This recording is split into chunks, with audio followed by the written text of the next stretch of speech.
creamos desarrollo. Las explicaciones para la inmigración es que estos países están subdesarrollados, no tienen trabajo y tienen que emigrar, ¿vale? Bueno, entonces el círculo vicioso sería ese, pues a mayor subdesarrollo, mayor migración.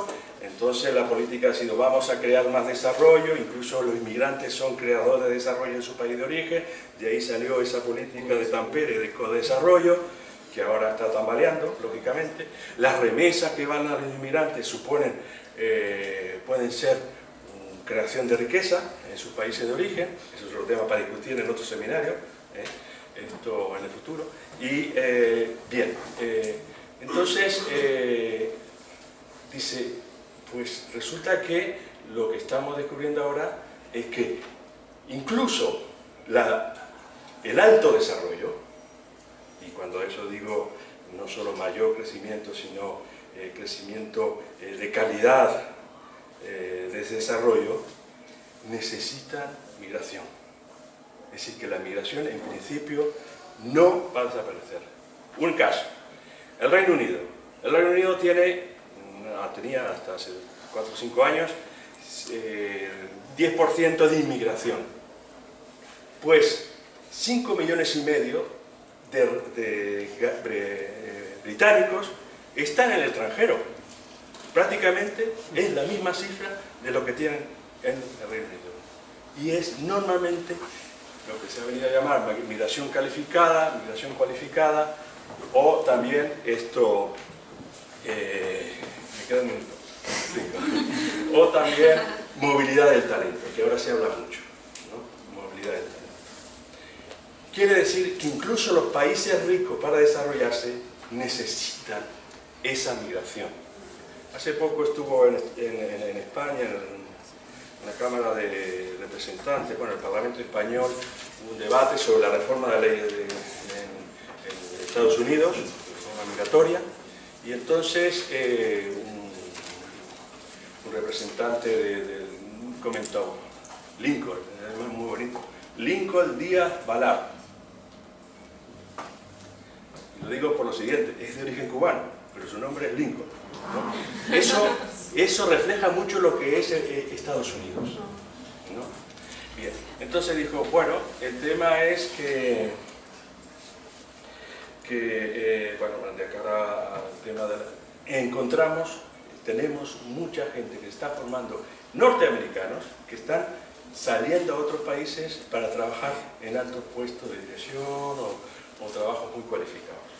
Es decir, que pensemos que habrá lo que llamo yo blue collar, es decir, los que se llamaban antes trabajadores manuales, de cuello azul, que serían la gente menos formada en principio, y luego los white collar, es decir, lo de cuello blanco, que son la migración cualificada. Ambos grupos irán creciendo, esa migración será importante.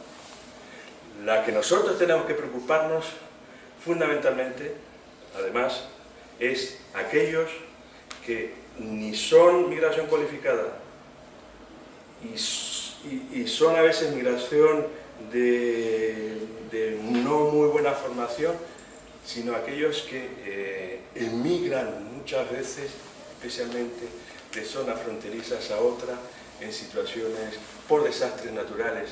Y hay un tema que me preocupa en América, que es el tema de las industrias extractivas y imaginar qué puede ocasionar de migración.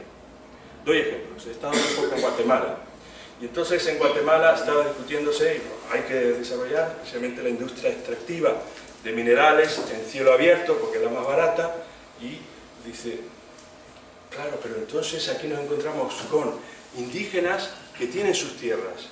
Entonces, la ley aquí dice, incluso la ley constitucionaria guatemalteca dice, tú tienes derecho a tu tierra como indígena, muy bien, o a la comuna indígena, pero es, digamos, el humus, lo que está debajo no te pertenece, es el Estado guatemalteco que puede negociar esas tierras o facilitar que se trabaje esas tierras. En Colombia, parte de la explicación del conflicto bélico, digamos, está en luchas internas, militares, paramilitares, etcétera, que van quitando tierras a los indígenas y que están quedando sin tierras indígenas porque están en este momento en un gran desarrollo de la industria extractiva. Y esos sectores, a veces el Estado, o porque es débil, como es Guatemala, o porque no le interesa, porque hay intereses arriba en el país, impiden esto. Por último, tengo más cosas, pero lo último, también lo que quería decir es lo siguiente.